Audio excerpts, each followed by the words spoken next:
প্রিয় দর্শক বন্ধুরা, এই মুহূর্তের জন্য 2016 এসএলএসটি থেকে ব্রেকিং নিউজ উঠে আসছে। কার্যত এবার কোন পথে বা কোন প্রেক্ষিতে বা কিভাবে রিভিউ পিটিশন, চাঞ্চল্যকর সংবাদ আপডেট উঠে আসছে। এইমাত্র কি জানা গেল অবশ্যই সবটা তুলে ধরবার জন্য চেষ্টা করছি। ইতিমধ্যেই অর্ডার কপি আপলোডেড হয়ে গিয়েছে গতকালকে, আপনারা সেটা দেখে নিয়েছেন 17/4/2025 তারিখে দাঁড়িয়ে। বেশ কিছু কন্ডিশনসের কথা কিন্তু উল্লেখিত হয়েছে, নতুন করে আর কিছুই বলার নেই। তবে এখন কোন পথে বা কোন যুক্তিতে বা কোন প্রেক্ষিতে বা কিভাবে রিভিউ পিটিশন, সেই নিয়ে উঠে আসছে বেশ কিছু গুরুত্বপূর্ণ সংবাদ। তো অবশ্যই ভিডিওর মধ্যে আলোচনা করছি। ভিডিওটিকে শেষ পর্যন্ত দেখবেন, কোনোভাবে স্কিপ করবেন না। চ্যানেলটিকে এখনই সাবস্ক্রাইব করে নিয়ে সঙ্গে থাকবেন। চলুন কথাবার্তা না বাড়িয়ে আমরা মূল টপিকে ফোকাস করি। বন্ধুরা, আলোচনা শুরুর পূর্বে প্রাথমিকের একটি প্রসঙ্গকে সর্বোচ্চ ন্যায়ালয় সুপ্রিম কোর্টে যেটা উল্লেখিত হয়েছিল তা তুলে ধরছি, তারপর আমরা মূল বিষয়ে প্রবেশ করছি।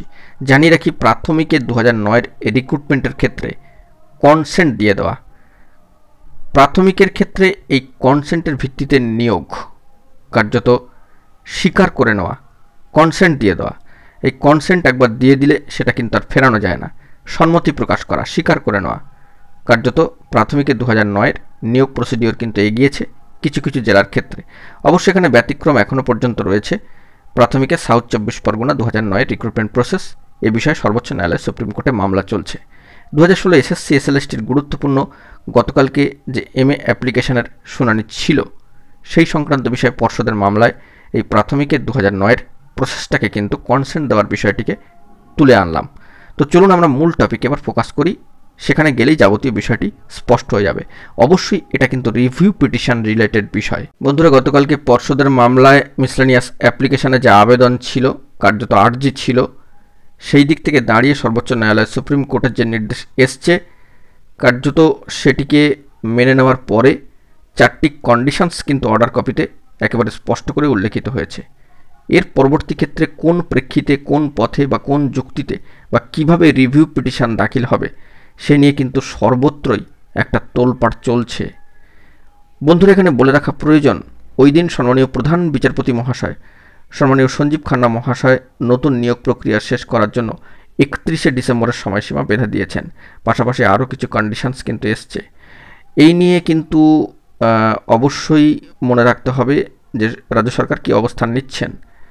যদি সহমত পোষণ হয়ে গিয়ে থাকে, তবে কিন্তু প্রশ্ন এখানেই উঠবে যে আর কোন পথে তবে রিভিউ পিটিশনের সুযোগ থাকছে।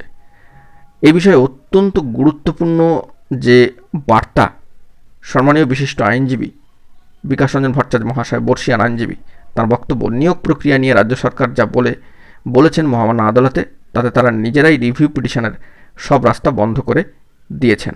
রাজ্যের প্রাক্তন অ্যাডভোকেট জেনারেল মহাশয় জয়ন্ত মিত্র মহাশয়ের কথায় সম্পূর্ণ পরস্পর বিরোধী অবস্থান এখানে লক্ষ্য করা যাচ্ছে। কিভাবে এরপরেও তারা রিভিউ পিটিশন করবে আমার কাছে পরিষ্কার নয়। প্রসঙ্গত এখানে উল্লেখ্য, সম্মানীয় বিশিষ্ট আইনজীবী কল্যাণ বন্দ্যোপাধ্যায় মহাশয় কার্যত এ বিষয়ে কোনো প্রতিক্রিয়া দেননি। তিনি কিন্তু দিতে চাননি।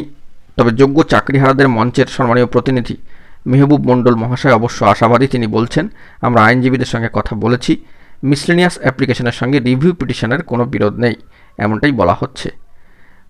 এ বিষয়ে কিন্তু অবশ্যই মাথায় রাখতে হবে যে তারা যেটা বলছেন যে আমরা আমাদের চাকরি ফেরত চাইছি, তাই রিভিউ পিটিশন রাজ্যকে করতেই হবে, তারা নিজেরাও রিভিউ পিটিশনের প্রস্তুতি নিচ্ছেন বলে জানিয়েছেন সম্মানীয় প্রার্থী। অত্যন্ত গুরুত্বপূর্ণ বার্তা। রাজ্যের প্রাক্তন অ্যাডভোকেট জেনারেল মহাশয় জয়ন্ত মিত্র মহাশয় আরও একটি প্রশ্ন তুলছেন। তিনি বলছেন, আমি বুঝতে পারছি না 31শে ডিসেম্বরের মধ্যে এই নিয়োগ প্রক্রিয়া রাজ্য সরকার শেষ করবে কিভাবে। এক্ষেত্রে বাছাই না করা গেলে কারা পরীক্ষায় বসবে আর কারা বসবে না, সেটা রাজ্য সরকার ঠিক করবেই বা কীভাবে। যদিও সম্মানীয় শিক্ষামন্ত্রী মহাশয় বিষয়ে জানিয়েছেন, কোট আনকোট দ্রুত এসএসসি এই তালিকা প্রকাশের বিষয়ে চাকরিহারাদের সব জানাবে। তারপরেও প্রশ্ন উঠছে, এই বিপুল সংখ্যক নিয়োগ বিজ্ঞপ্তি 31শে মের মধ্যে প্রকাশ করা ও 31শে ডিসেম্বরের মধ্যে নিয়োগ শেষ করা এসএসসির পক্ষে আদৌ সম্ভব কিনা। ব্যাপক জল্পনা কিন্তু চারিদিকে। এই ব্যাপারে এসএসসি এখনই অন্তত কোনো দিশা দেখাতে পারেনি। নোটিফিকেশান এলে সবটাই স্পষ্ট হবে। তাদের একটি সূত্র জানিয়েছে যে ইতিমধ্যে রাজ্য সরকারের তরফে দ্রুত নিয়োগ প্রক্রিয়া শুরুর বিষয়ে একটি চিঠি এসেছে, সেই অনুযায়ী প্রসেস শুরু হয়েছে। শিক্ষামহল অবশ্যই এত অল্প সময় এত বড় নিয়োগ প্রক্রিয়া শেষ করা নিয়ে সংশয়। অতীতে স্কুল সার্ভিস কমিশন বা এসএসসি 2016 সালে নিয়োগ বিজ্ঞপ্তি প্রকাশ করলেও চাকরি প্রার্থীদের আবেদন পর্ব পরীক্ষা ও ইন্টারভিউ নেওয়া, প্যানেল প্রকাশ এবং কাউন্সেলিং শেষ এর পর্বেই নিয়োগপত্র ইস্যু করতে প্রায় 2 বছর পেরিয়ে গিয়েছিল।